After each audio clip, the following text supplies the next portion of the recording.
నమస్తే. ఈరోజు మనం ఒక అద్భుతమైన విషయాన్ని విశ్లేషించుకోబోతున్నాం. మీ ఇంట్లో వెలిగే చిన్న బల్బుకు కోట్ల ఏళ్ల క్రితం పేలిపోయిన ఒక పురాతన నక్షత్రానికి సంబంధం ఉందంటే నమ్ముతారా? అవును, ఇది నిజం. అసలు ఆ ప్రయాణం ఏమిటో ఇప్పుడు చూద్దాం. ఈ ప్రయాణాన్ని మనం ఒక 6 దశల్లో అర్థం చేసుకుందాం. నక్షత్రాల పుట్టుక నుంచి గనుల తవ్వకం, శుద్ధి చేయడం, అణు విచ్ఛిత్తి, చివరగా అది మనకిచ్చే అపారమైన శక్తి, దాని వెనుక మనం తీసుకోవాల్సిన బాధ్యతలను వరుసగా చూద్దాం. మొదటి భాగం, నక్షత్రం ఇచ్చిన బహుమతి. మన భూమి పుట్టక ముందే అనంతమైన విశ్వంలో ఏం జరిగిందో తెలుసుకోవడంతో ఈ కథ మొదలవుతుంది. ఒక్కసారి ఊహించండి, ఒకవైపు అంతరిక్షంలో భారీ నక్షత్రాల పేలుడు వల్ల పుట్టిన భయంకరమైన వేడి, ఒత్తిడి, మరోవైపు మన ఇళ్లలో ప్రశాంతంగా వెలిగే బల్బు. యురేనియం లాంటి బరువైన మూలకాలు ఆ భయంకరమైన పేలుళ్లలోనే పుట్టాయి. అవే ఈరోజు మన ఆధునిక జీవితానికి సీక్రెట్గా శక్తునిస్తున్నాయి. నిజంగా ఆశ్చర్యంగా ఉంది కదూ. రెండో భాగం, గనుల తవ్వకం. దాదాపు 4.5 కోట్ల సంవత్సరాల క్రితం ఆ నక్షత్రాల అవశేషాలన్నీ భూమి పొరల్లో కలిసిపోయాయి. మరి వాటిని వెతికి పట్టుకోవాలి కదా. కానీ ఇక్కడే ఒక పెద్ద సమస్య ఉంది. ఈ మూలకం చాలా అరుదు. ఎంత అరుదంటే ఏకంగా 1 టన్ను రాళ్లను తవ్వి బయటకు తీస్తే అందులో మనకు దొరికే నిజమైన యురేనియం కేవలం 100 గ్రాములు మాత్రమే. అంటే కనీసం ఒక చిన్న టీ గ్లాస్ కూడా నిండదు. ఇది ప్రకృతిలో అంత సులువుగా దొరకదు కాబట్టి దీన్ని బయటకు తీయడానికి ఇంజనీర్లు విపరీతంగా కష్టపడాలి. పెద్ద ఓపెన్ కాస్ట్ గనులు తవ్వడం, లేదా భూమి అడుగున లోతైన సొరంగాలు చేయడం, అది కాకపోతే రసాయనాలను పంపి రాళ్లను కరిగించడం, ఇలాంటి భారీ పారిశ్రామిక పద్ధతులను వాడాల్సిందే. అయితే ఈ భూగర్భ తవ్వకాల్లో కంటికి కనిపించని ఒక భయంకరమైన శత్రువు పొంచి ఉంది. అదే రేడియోధార్మిక రాడాన్ గ్యాస్. ఈ వాయు వల్ల ప్రాణాంతక వ్యాధులొస్తాయి. అందుకే ఇక్కడ పనిచేసే కార్మికులు ఖచ్చితంగా ప్రత్యేకమైన సూట్స్, మాస్కులు వేసుకోవాలి. పైగా వాళ్ళ ఆరోగ్యాన్ని ఎప్పటికప్పుడు నిశ్చితంగా చెక్ చేస్తూనే ఉండాలి. ఇక మూడో భాగం, యెల్లో కేక్ తయారీ. ఆ ప్రమాదకరమైన ముడి రాయిని మనకు ఉపయోగపడే ఇంధనంగా ఎలా మారుస్తారో ఇప్పుడు చూద్దాం. ఈ ఇంధనం తయారు చేయడం అంత ఆషామాషీ వ్యవహారం కాదు. కొండలంత భారీ రాళ్లను మెత్తటి పొడిలా మార్చి వాటిని రసాయనాలతో కడిగి శుద్ధి చేయడానికి నెలల తరబడి సమయం పడుతుంది.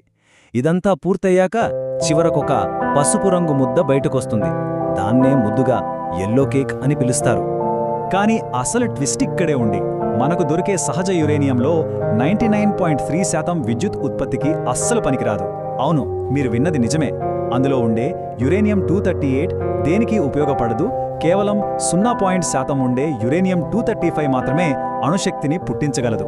అంటే 100 కిలోలో 1 కిలో కూడా మనకు పూర్తిగా ఉపయోగపడదన్నమాట. నాల్గో భాగం, సుసంపన్న ప్రక్రియ. పనికొచ్చే ఆ అతి తక్కువ మోతాదు యురేనియంను బయటకు తీయటానికి ప్రపంచంలోనే అత్యంత కట్టుదిట్టమైన ప్రక్రియను వాడతారు. అదే ఎన్రిచ్మెంట్. చూడ్డానికి దాదాపు ఒకేలా ఉండే ఈ రెండింటినీ విడదీయడమెలా? ముందుగా ఆ పసుపు రంగు యెల్లో కేక్ను గ్యాస్లా మారుస్తారు. తర్వాత దాన్ని సెంట్రిఫ్యూజ్ అనే యంత్రాల్లో వేసి వేలాది సార్లు విపరీతమైన వేగంతో తిప్పుతారు. అప్పుడు బరువుగా ఉండే యురేనియం 238 యంత్రం అంచులో వైపుకు వెళ్ళిపోతుంది. కొంచెం తేలిగ్గా ఉండే యురేనియం 235 మాత్రం యంత్రం మధ్యలో పోగుపడుతుంది. భలే ఐడియా కదా. అయితే ఈ గ్యాస్ను ఎంతవరకు ఫిల్టర్ చేస్తారు అనేదే ఇక్కడ అత్యంత కీలకం.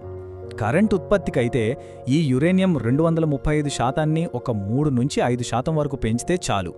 కానీ అదే ఆయుధాలు, అణుబాంబులు తయారు చేయాలంటే ఏకంగా 90% వరకు పెంచుతారు. ప్రశాంతమైన కరెంటుకి, ప్రపంచ ఉద్రిక్తతలకు మధ్య ఉన్న సన్నని గీత ఇదే. ఐదో భాగం, అణు విచ్ఛిత్తి. కరెంట్ అవసరాల కోసం ఈ గ్యాస్ను సిద్ధం చేసుకున్నాక ఆ అపారమైన విశ్వశక్తిని బయటకు తీయడానికి రియాక్టర్ లోపల ఏం జరుగుతుందో చూద్దాం. ముందుగా ఆ గ్యాస్ను మళ్లీ ఘనరూపంలోకి మార్చి చిన్న చిన్న పింగాణి గోళీ లాంటి పెల్లెట్స్గా బేక్ చేస్తారు. ఇక్కడ మీరు ఖచ్చితంగా ఆశ్చర్యపోతారు. కేవలం ఒక చిన్న గోళీ సైజులో ఉండే యురేనియం ముక్కలో ఎంత శక్తి ఉంటుందో తెలుసా? ఏకంగా 1 టన్ను బొగ్గును మండిస్తే వచ్చేంత శక్తి. నిజంగా నమ్మశక్యం కాదు. ఇక ఇంధన కడ్డీల లోపల అసలు మ్యాజిక్ మొదలవుతుంది. యురేనియం 235 అణువును ఒక న్యూట్రాన్ వచ్చి బలంగా ఢీకొట్టగానే ఆ అణువు 2గా పగిలిపోయి విపరీతమైన శక్తి బయటకొస్తుంది. దానితో పాటు మరికొన్ని కొత్త న్యూట్రాన్లు పుట్టుకొచ్చి పక్కనే ఉన్న ఇతర అణువులను ఢీకొడతాయి. ఇదొక చైన్ రియాక్షన్ అన్నమాట. దీన్నే అణువిచ్ఛిత్తి అంటారు.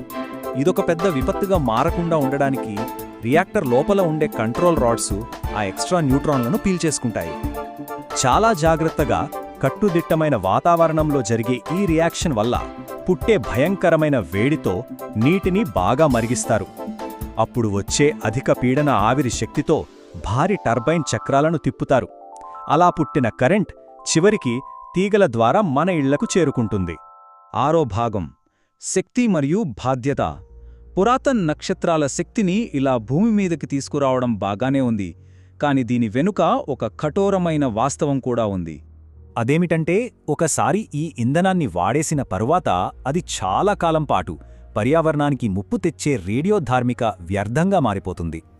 ఈ వ్యర్థాలను భవిష్యత్తు కోసం సురక్షితంగా ఎలా దాచాలి, ఎలా నిర్వహించాలి అనేదే ఈ టెక్నాలజీ ముందున్న అతి పెద్ద ఛాలెంజ్. మరి విశ్లేషణ ముగించే ముందు ఒక ప్రశ్న: మనకు కావలసినంత అపారమైన శక్తిని ఇస్తుంది కదా అని ఈ టెక్నాలజీ కోసం పరుగులు తీయడం కరెక్టేనా, లేక రేడియోధార్మిక వ్యర్థాలు తెచ్చే భయంకరమైన ముప్పు గురించి భయపడాలా? ఇలాంటి అద్భుతమైన టెక్నాలజీకి అది తెచ్చే వినాశనానికి మధ్య బ్యాలెన్స్ ఎలా తీసుకురావాలి? ఇది మనమంతా ఖచ్చితంగా ఆలోచించాల్సిన విషయం.